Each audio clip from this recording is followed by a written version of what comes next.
proposals to expand wind power.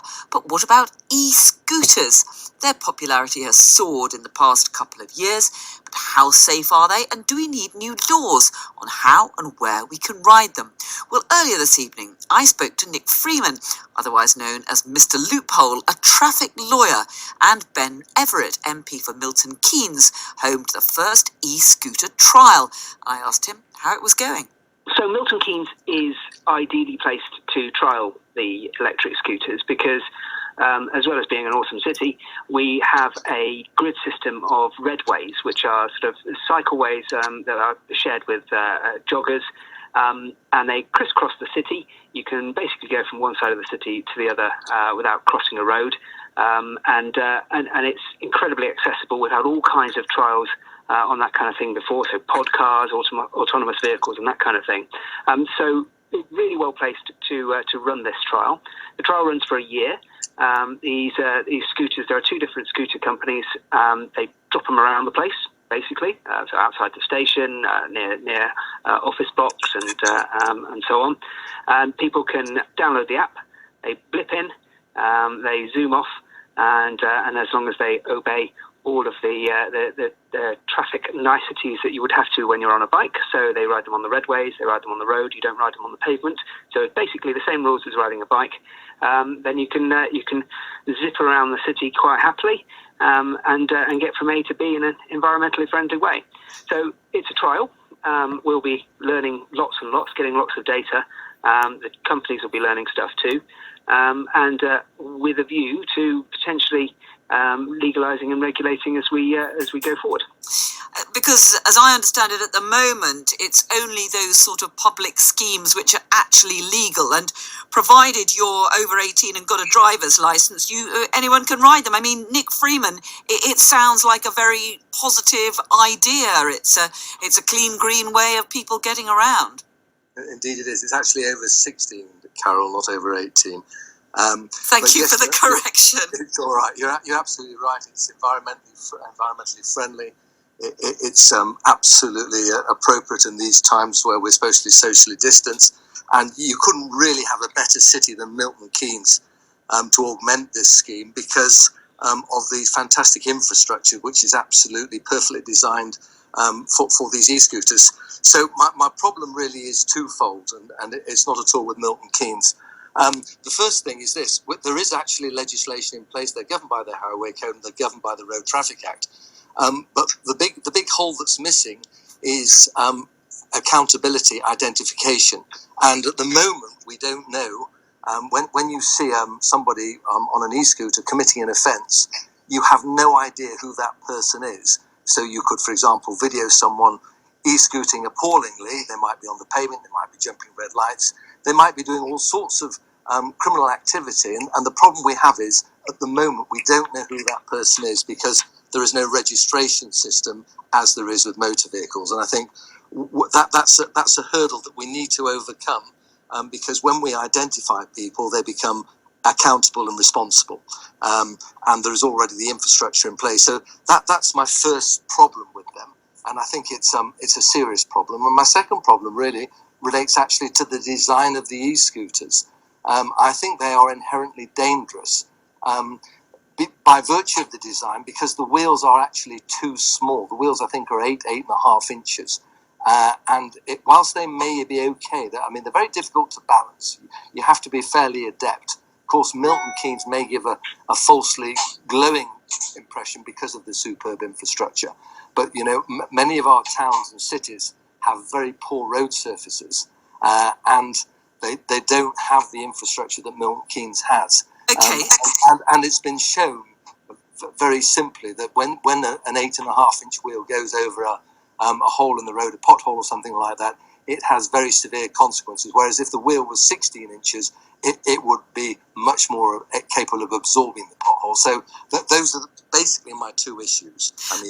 Let me just bring in Ben on that. Do you accept that perhaps Milton Keynes is not typical of many of the other cities, and that a system that works there because you have got this pretty advanced array of cycle lanes and so on where the e-scooters can be driven successfully is not actually at all representative of many of the other cities around the country where, I mean, I cycle in London quite a lot, and the cycle lanes there are pretty much of a hodgepodge, although they have improved somewhat, and that translating what's happening in Milton Keynes to other cities isn't necessarily going to work, and these e-scooters could be inherently dangerous.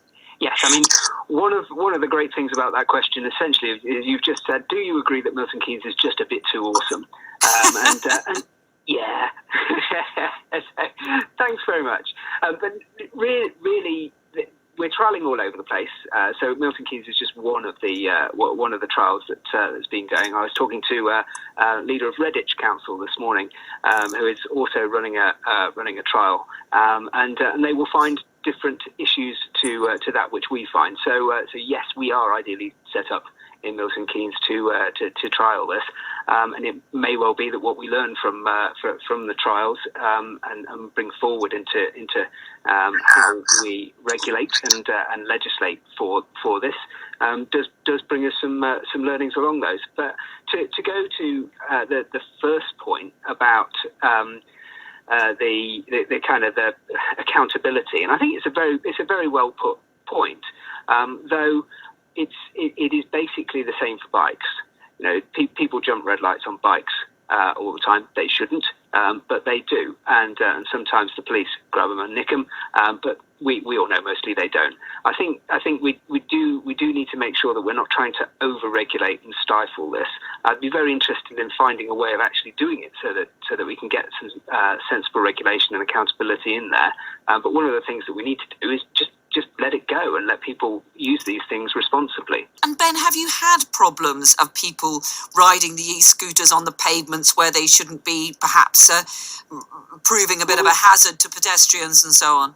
Yeah, and we do. We have them riding the illegal ones. So it's, we already have people breaking the law, and so actually it does happen, and we know it. So we need to find a way of making the introduction of this form of mobility of e-scooters a way that the public can accept, and that people know the rules, and that it's simple to administer, and police can get involved if they need to. Phil mentioned insurance. There's obviously lots of things that the industry are looking at the moment relating to liability. So yeah, people do break the law, and so sometimes adding new laws in doesn't stop criminals breaking the law. So we need to be proportionate with the way that we approach this. But I do accept the points. This is why we're having a trial. And Nick, it's worth pointing out, I wasn't particularly aware of this, that it's actually illegal to just go out and buy your own e-scooter and ride it around on the roads. At the moment, you're only allowed to ride an e-scooter if it's part of one of these approved schemes. But do you think that the law needs to go further than that in terms of requiring, helmets or high-vis jackets and that sort of thing? I think, look, the first thing is identification. There needs to be a registration system, total parity with motor vehicles. I think helmets and high-vis jackets are absolutely essential. Eventually, if this pilot scheme is successful, as you rightly state, e-scooters are illegal. This is a pilot scheme. You have to rent one from a specific company. There are, unfortunately, an awful lot of private ones now on the roads. They're all illegal. Every one of those is illegal. Of course, you can use those on private land. But there needs to be a whole raft of legislation, insurance, helmets, high-vis jackets. The rest of the legislation is already there. They are already covered. There's already a penalty point system in place. There is already an endorsement, the penalty points, disqualification, and indeed prison for the worst offenders, because they are regarded as a personal light electric vehicle, so they're covered by the Road Traffic Act. But that legislation is redundant unless we know who is on the e-scooter, and that takes me right back to, we must know at every single incident, but by a registration system that the public can trace. They say, well, I saw that particular e-scooter doing this, so that a document goes to that person who's committed the offence, and he has a legal duty to say who was riding And of course, if it doesn't, it's the same way as it operates for the motorist. You get 6 penalty points if you don't say. And that way, I think we'll then have people who might be tempted not to drive on the pavement and might not be tempted to jump red lights. What would you say? Sorry. What would you say, Ben, to the idea of a whole raft of new legislation, as Nick has just outlined? I'd probably come at it from a slightly more liberal point of view. Having seen people using these quite responsibly in Milton Keynes, I see this as a challenge of introducing e-scooters in a way that people get used to and that people understand the rules.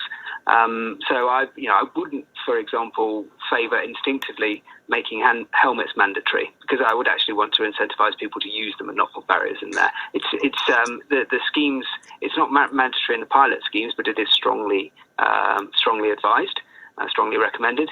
But yeah, I think it comes down to how we roll this out, and whether we go in very heavy with the regulation, or whether we sort of take a wait and see sort of view. And these again are things that we're probably going to learn from the pilot. We know that Coventry has scrapped its scheme because of problems. I mean, were you surprised when you heard that, Nick?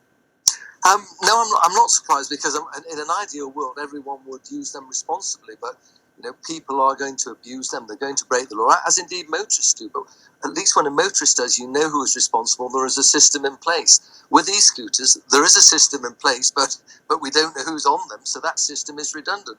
And I feel perhaps some rather small number plates could be attached. Yeah, and I think some of the manufacturers are already, although the law doesn't currently require it, thinking that is a very good idea and have started to do so.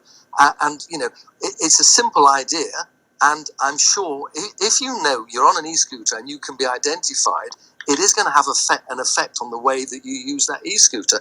And at the end of the day, we want safer roads for everybody: pedestrians, people who use bikes, e-scooters, and motorists. The other point is this: at the moment, that the estimate is that it's going to cost the car insurer an extra £2 billion a year for their own insurance, because of the concern of the safety aspects in relation to e-scooters. So whilst there's a massive amount of positive in them, and I indeed welcome them, I just think we don't need to rush this out, but we do definitely need to make people responsible by being able to identify them at any one time. When we talk about helmets, the drivers have to belt up. They have to do their seat belt, because there are huge civil claims that occur when there's an accident. And in the same way, there will be huge civil claims, and we need to try and just anticipate what's going to happen and try and help people to avoid serious accidents. And helmets do that. Ben, just briefly, if you could, do you think e-scooters could be part of the green revolution which the Prime Minister has been talking about today?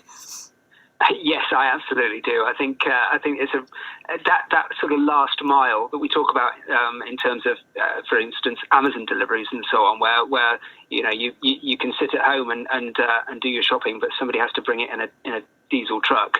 It is the same for commuting. You get off the train. Do you hop on a bus, or do you take a much more environmentally friendly e-scooter? So it's definitely right up there with that kind of positive green vision of the future that the Prime Minister painted at the end of his conference speech there. Ben Everett, MP for Milton Keynes, and a strong supporter of the e-scooters which are being tried out in his city. And also there was Nick Freeman, otherwise known as Mr. Loophole, a traffic lawyer, speaking to me a little earlier here on Times Radio.